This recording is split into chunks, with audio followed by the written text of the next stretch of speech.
Hi everyone, hope you're not missing me too much. I'm on an excursion in the city. I forgot to tell you guys. So here today, we're going to go on with the next lesson in the interleaving approach. This is lesson 6 in case you want to look on Google Drive if you want to just the PowerPoint, or you can also obviously look at this video and pause it, etc.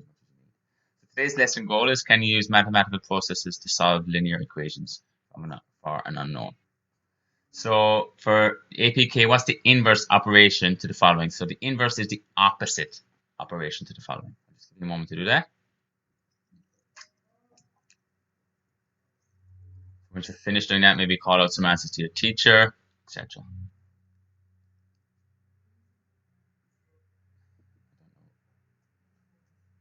So again, what does the numbers mean? So this is what we're going to do today. So we're looking in algebra. So what is an equation? An equation is something given values of the polynomial one on the left-hand side equals to the right-hand side. So basically for an equation, you have to have an equal sign, okay? So if you can see me flashing the mouse here, you have to have an equal sign. The reason this isn't a linear equation, it is an equation, but it's not a linear equation, is because of the square here. So it has to be the pronumeral, which is the x value or the letter essentially, the pronumeral value, the power can't be greater than 1. So this isn't a linear equation. So it's a bit easier for you guys. So solving linear equations, basically whatever you do on one side of the equation, so if you subtract one side of the equation, you must subtract the other. If you add on one side of the equation, you must add on the other. We would have done something similar before. I generally like to think of it like a balance. So whatever you do on one side, you must do the other. So if I do this subtract this side, I'm going way out of balance. I'm going way out of balance this way. Or this way, sorry, I'm looking at the video and movie at the same time, which is sort of confusing me.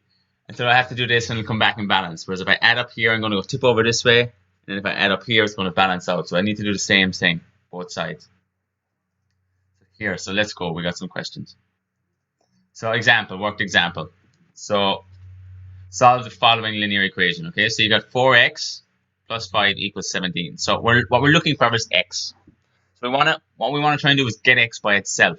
That's the only way you can solve it, right? So if you look at the left-hand side of the equation, what's the easiest thing to get rid of there, first of all? Hopefully you're saying 5 at this stage. So to get rid of 5, I have to subtract it from one side of the equation, and then I also subtract it from the other side of the equation. It balances. So whatever I do on one side, I have to do on the other. So I subtracted 5 here. If you look at the mouse, hopefully you can see it. The mouse has subtracted 5 here. Therefore, I must subtract 5 here. So we subtract 5 from both sides. So here we're left with 4x. Now, what is the 4x? What is it? If you look at it, how is it stuck together? So it's stuck together through, hopefully you're thinking multiplication. I don't know what you're thinking at this stage. I never know what you're thinking, actually, unless you actually say it. But if I'm in class, I'm able to ask you. So I'm not able to ask you today. So it's the opposite. And if we looked at what we did at the very beginning, the inverse, so the opposite operation of multiplication is division. So we have to do the opposite here. So we divide both sides by 4. So when you divide 4x by 4, the 4's will cancel, and you'll be left with 1. And when you divide 12 by 4, you're left with 3. So therefore, x equals 3. So if we look here, these two will cancel. You'll just be left with the x. 12 divided by 4, answer is 3. Hopefully you understand that. If not, you can always go back, look at the video again. Feel free to do so. So this is, so I'll just move that out of the way so you can see. And then here, you'll have a go. So your turn, you have a go at doing this one. So it's 4x plus 4 equals 20. So hopefully be able to solve the answer there. Once you're finished, have a go at that. You can pause the video here, have a go at doing that question. Hopefully you get the right answer. Maybe check with some classmates to make sure you're on the right track. And then I'm going to show you one more thing before you go on, do another example, and then you do some coursework. So solve the following. 3 bracket 2x plus 5 bracket equals 4x. So the first thing here we need to do is expand the bracket. Hopefully we know how to do that. So what you did here, just in case you're not sure, 3 times 2x equals 6x. 3 times 5 plus 5, by the way, 3 times plus 5 is 15. Now we have a linear equation. We know it's linear because there's no squared or cubes, etc. Okay. Now, Here it's slightly different, right? So the issue here is that the 6, and you want to bring all the x's to one side essentially, right? So to get all the x's to one side, we subtract 4x both sides of the equation. So we subtracted 4x here, subtracted 4x here. We now get left with this. We now get left with that. So 4x minus 4 is 2x. 4x minus 4 is 0. So now we're left with this. Now we want to get to 15 over the other side.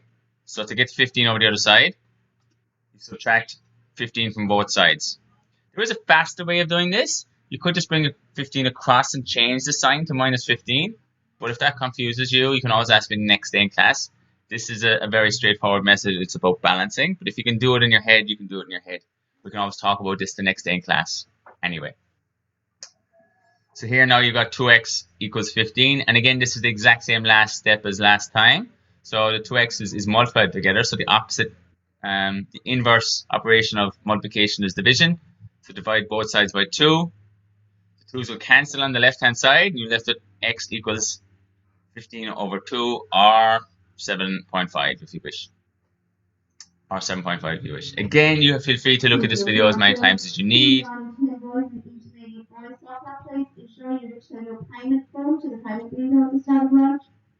So you get to hear announcements from yesterday. This is pretty exciting. And then so here's your turn. You have a go at solving that. And then once you feel confident, have a go at solving all those ones. Again, pause the video here, solve it as much as you need, or take as much time as you need. And then you can go and do those questions from your coursework. It's 1D. It's lesson 6. If you're looking at the interleaving learning outline.